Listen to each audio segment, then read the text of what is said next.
Hello, welcome to Wrestling in Mom's Basement. This is going to be the episode where we bring back the much anticipated return of the Starting Point Forward Monday Night War Retro Review for July 22nd, 1996. I, of course, am Patrick Young. This gentleman to my right is my co-host, Joe Venuto. On the 13-year anniversary, too, of these shows. From this moment forward. July 22nd, 1996. It's literally July 22nd today. Yeah. What's even more funny is we planned it that way. So totally planned it that way. Raw 169 was from the Key Arena in Seattle, Washington. International Instant results. Free-for-all, Just Old Bradshaw defeats Savio Vega. The Mighty Dons defeated the Smoking Guns in a band match, non-title match. Mankind defeated Henry Godwin in a band match. Steve Austin defeated Mark Miro in a pretty decent match. Undertaker beat Goldust by DQ in a band match. And Cam Cornette beat Ahmed Johnson. Shawn was just like this, if I remember, was a very good six-man tag.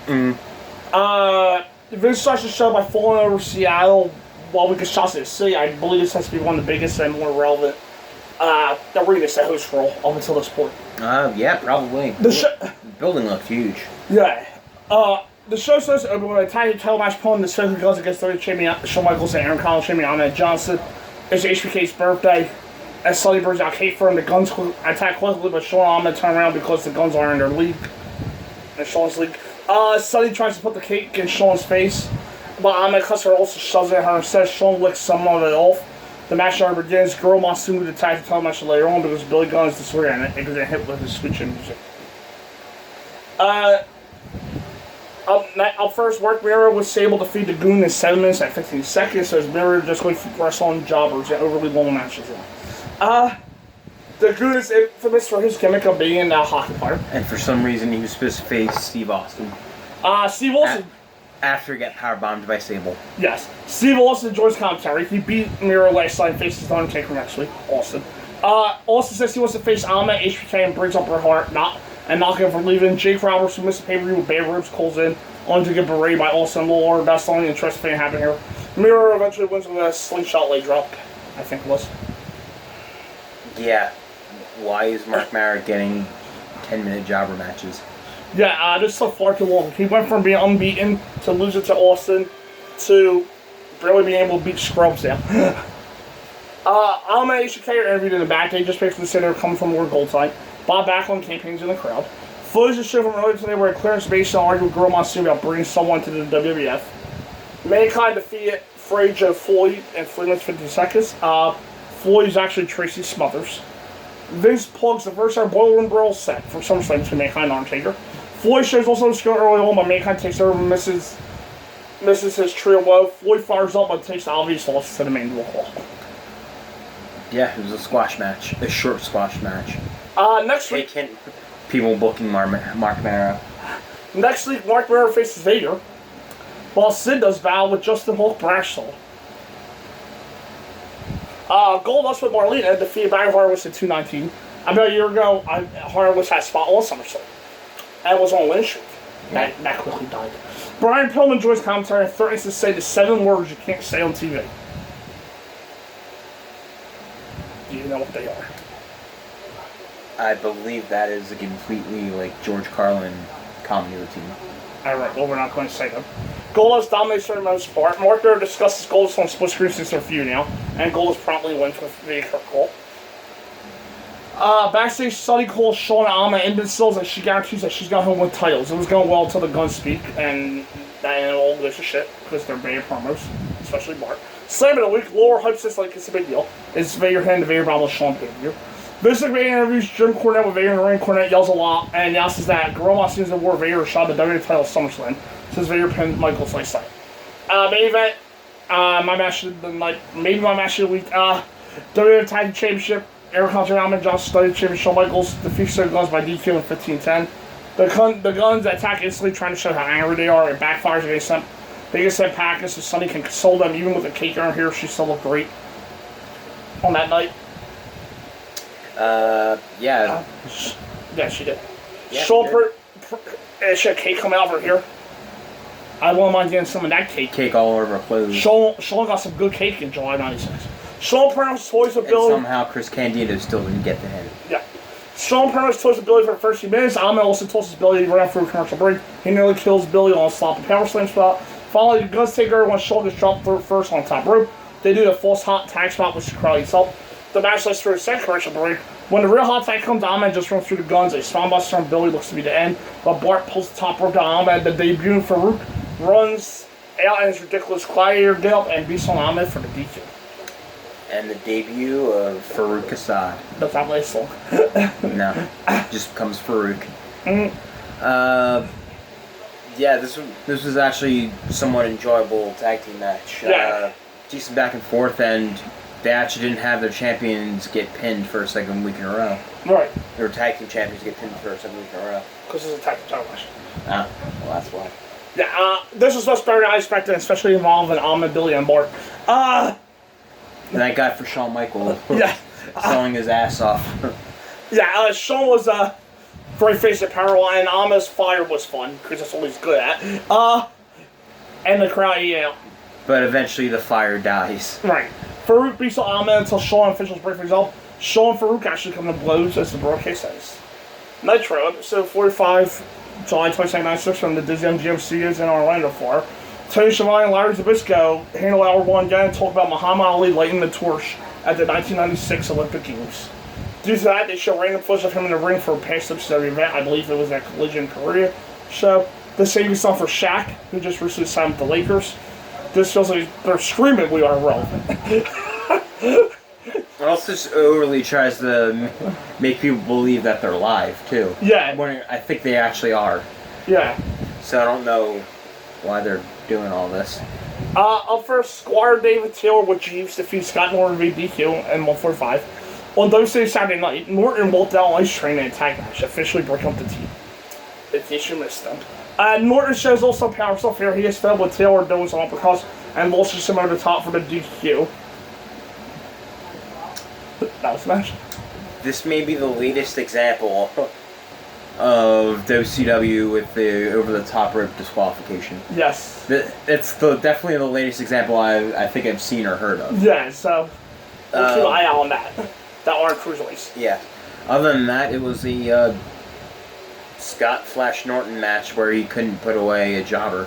Yeah, the post-match Taylor poorly sold a from the ring post before Norton slammed on the ground. Yeah, it was just here further some Norton as a pissed-off monster. Me and Gene reached the horseman at their buffet table. However, only Arn, Bill, Mongo are there with the ladies. Gene questions where Ric Flair is, but Arn has no words. You can see mostly fashionably late. Mongo brings up the outsiders for no reason. And then Benoit says silent violent stuff to ultimately end the promo. Because this group of horsemen, no offense to Benoit, aren't good on the mic with that Flair. They really aren't. Non-title match. Mexican heavyweight champion coming to defeat VK Wall Street in 517. VK got... The Mexican Heavyweight Championship's the AAA title, right? I believe so. VK gets... I don't know why they can't say the AAA title, but he's the Mexican Heavyweight Champion. VK gets IRS chased during his entrance. The crowd sees the Conan here. Wall Street takes over and kicks Sonny Conan's leg. Step over the whole time. Larry points out that it is a good strategy since Conan has a big speed advantage. After Wall Street does some of his dull offense, Conan starts to come back. Wall Street hits the stock market crash, Samoan drop, and Conan rolls him over into a crucifix pin. That gets the win. This match was like 5 minutes. But for some reason it felt like 15. It just drug like crazy. Nothing really special, nothing really good. Yeah, Wall Street was boring, and Conan and Bosch. Gene interviews Randy Savage, Lex Luger, and Sting in the aisle. Luger says that he was built like but that's because Sting and Savage were off in Japan. Tonight they're together and they're coming for the Horsemen. I do like that just because the NWO isn't around, they're still doing continuity, and they're still feuding with the Horsemen. They still have on the Horsemen. Vignette, for the first time we get an actual look at Glacier. And he's a 100% rip-off of Zubstair from Mortal Blood runs cold, motherfuckers. Alex Wright and Parade Jobbers, Jim Powers, Joe Gomez, and the Renegade, poor Alex Wright, versus a not so much better team. The Barbarian and his parade of losers, Hugh Mars, Kevin Sullivan, and the Leprechaun, with Jimmy Hart ends in no contest at 5:29. Yeah, if you have no knowledge of the Leprechaun, Neither do we. neither did we. It literally looked like Hornswoggle's long lost father. I mean, instead of Finley or Vince McMahon, it was that guy. They actually, before the match, they actually did like a horrible video package for the babyface team. Before the match, it's literally just Gomez, freaking call him Gomez, Power, Randy, and Roy just walking in the heat and removing their shirts and just continuing to walk. That was the video package? Yeah, it was. It was like a shitty Baywatch. Yeah. Which is funny because if you actually watch Baywatch, it's not actually that good, shall we? No. But it's a shittier version of that. It's relevant to the time period. It's Pamela Anderson in her prime. There you go. Yeah. It was completely... And David Hasselhoff trying to walk around shirtless. Yeah. It was completely pointless. Chevalier hypes the debut of the Leprechaun. The horrible WCW production team cuts away just as he runs out and barely catches him around the ring. This match is so useless, then, by the way, that a cameraman actually looks off to find the outsiders, which I just thought was funny. I'm gonna go look for the outsiders. Okay, Bill, we got this. In the production truck. Maybe they caused the Leprechaun mess up. They want the guys in the truck to paint the crowd to find furniture on them. They don't say who, and security shows up to take them away before we find out. Back to the ring where Fat Tay Long shows up, by the way, to say some of the Jim Howers. He fires up and the match breaks down. Those two champion the Giant gets sick of these jobbers and runs out. He chokeslams the world to give us the no contest. Thank you, Giant. Why did this match happen? I don't know. What was going on here? We won't be able to talk about it because we missed most of the match. Anyway. Gene, I conduct enough interviews to justify my paycheck. Okerlund is in the ring to talk to the Giant about Hulk Hogan's challenge. The Giant eagerly sets the challenge after saying some generic babyface stuff. The match goes down hog wild. Diamond Dallas Page defeat Prince Ikea in 139. It is the Nitro debut for the Prince. Ikea got some high fly offense. Clean springboard cross body quickly loses to the Diamond card though. Yeah, that was about it. Short and sweet squash for DP. Video package, a recap of the Bill Sullivan rivalry show. Dean Malenko defeat Shawn Jr. in A10, another Nitro debut, I believe, for Eddie's nephew. Yeah. Gets his first Monday Night match. Face star now lets Shawn show off his athleticism. Malenko destroys him a big buster. Malenko spends some time tossing Shawn around and working him down the mat. We reach out to his commentary switches, and we get the commentary swap. They show up the fireworks instead of the match. Like, who watches wrestling? See wrestling. Jimmy Hart shows up to give encouragement to Dean. He powerbombs Shallow but stops to look at Jimmy and gets rolled for two. Shallow gets a few more flash pins before submitting to the Texas Clear relief. A solid and sound win for Dean Malenko here, and a decent beginning for Chavo. Yeah, I thought this was okay. Chavo was always solid, but never at the level of the top level workers in water promotion he was in. Yeah. Ming with Jimmy Hart defeated Ice Train via disqualification 620. The two big men brawl outside on stages. Taylor on his back, this time cheer Ice Train. Since the start of R2, Bischoff has a shoulder against Surges, by the way. These two just continue to with a lot of dull stuff. Ming kicks a weak look at headbutt. I don't mind Ming, but his recent Nitro single stuff hasn't been good. He has control until Ice Train begins to rally. Scott Norton shows up and rams Ming into the ring post outside, closing the DQ. Okay. Yeah, it's not really that good. Apparently Norton wants Ice Train at 100% for the pay-per-view. If that's the case, why not do this a few seconds into the match? Video package. Of the NWO former interactions since then, honestly, they haven't done much since Bash at the Beach. But they put their letters over the WCW logo. I believe next week's one they really get going. I believe that's next week's episode. And I think next week's the last week of the Disneyland stuff, so it's got to be in there. So that beatdown's got to be next week. Yeah, and then they beat up Bubba and Luger last week. That was it. Agar defeats Psychosis in 724 2 weeks ago, I believe it was. These two battle Nitro. So, like, that match, these two work at face. They go to break in the first minute or so, and when they come back, Psychosis chomps away. He runs into a modified monkey flip that gets him stuck on the top rope like a stun gun. Agar And he falls out of a planche. There's some stuff inside. Psychosis is suicide dive to the outside. And guillotine leg drop inside. A comes out with a tilt-a-roll backbreaker. Psychosis deals a slow-looking round on Yasu. Powerbomb, of course, through senton that Psychosis is near full. A connects on top of Brana and moves Psychosis to 0-3 on pay-per-view and Nitro with a frog splash. Yeah, definitely the best match on Nitro. Yeah, I'll go in for A. And not full match. Not quite as good as their match 2 weeks ago, but still strong. Still the best match on this show. And the main event, Lex Luger, Randy Savage, and Sting defeat Arn Anderson, Kristen Wallace, Stephen Michael, with Deborah Elizabeth, a woman in 736. But first, still not here, and there's a woman outside. Bischoff questions if Flair joined the NWO. The first of many speculations if he joins the group. Mongo replaces Flair as I asked for my money back.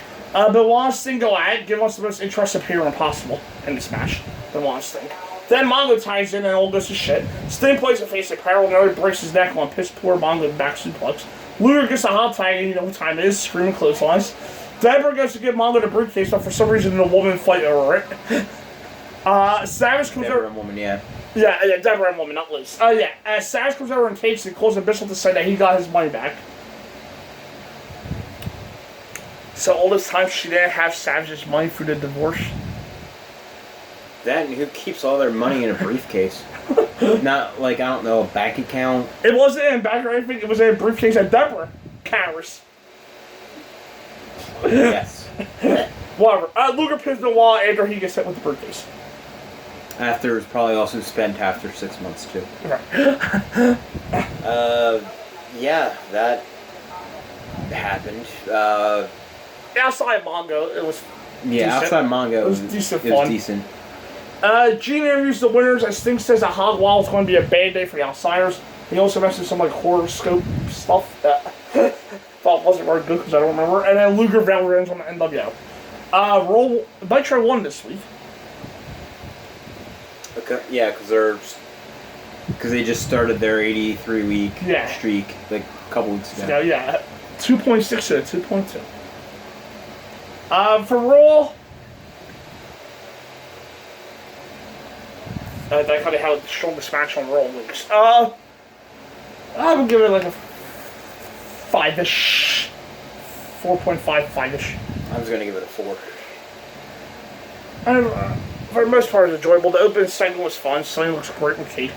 The cornet promo was short and to the point. Mankind Squash was fun, but Miro and Hopper. Well, went too long. And the main event over. The Gunn. Whoever. No, Till Hopper was a few weeks ago. Yeah. The main event over delivered to cap off a solid show. Nitro, a 2. Yeah. Minus like Eddie and Psychosis. Yeah. The rest of the show was either forgettable or trash. Yeah, for the first time in a long time, Raw annihilated Nitro. Yeah. Most of this week's Nitro felt like filler. No NWO was on Good Move. Which is ironic. Because in about 2 years, we'll be saying the opposite.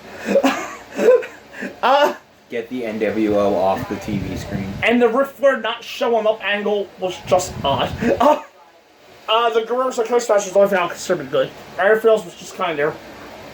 We'll be back next Monday as we keep up the trend now of doing these on the DC shows here. Yeah. So it's gonna go until one of them is preempted. Right. Roll in August for the U.S. Open, I believe, back then. So there you go. So one more off. So see you then. See you then.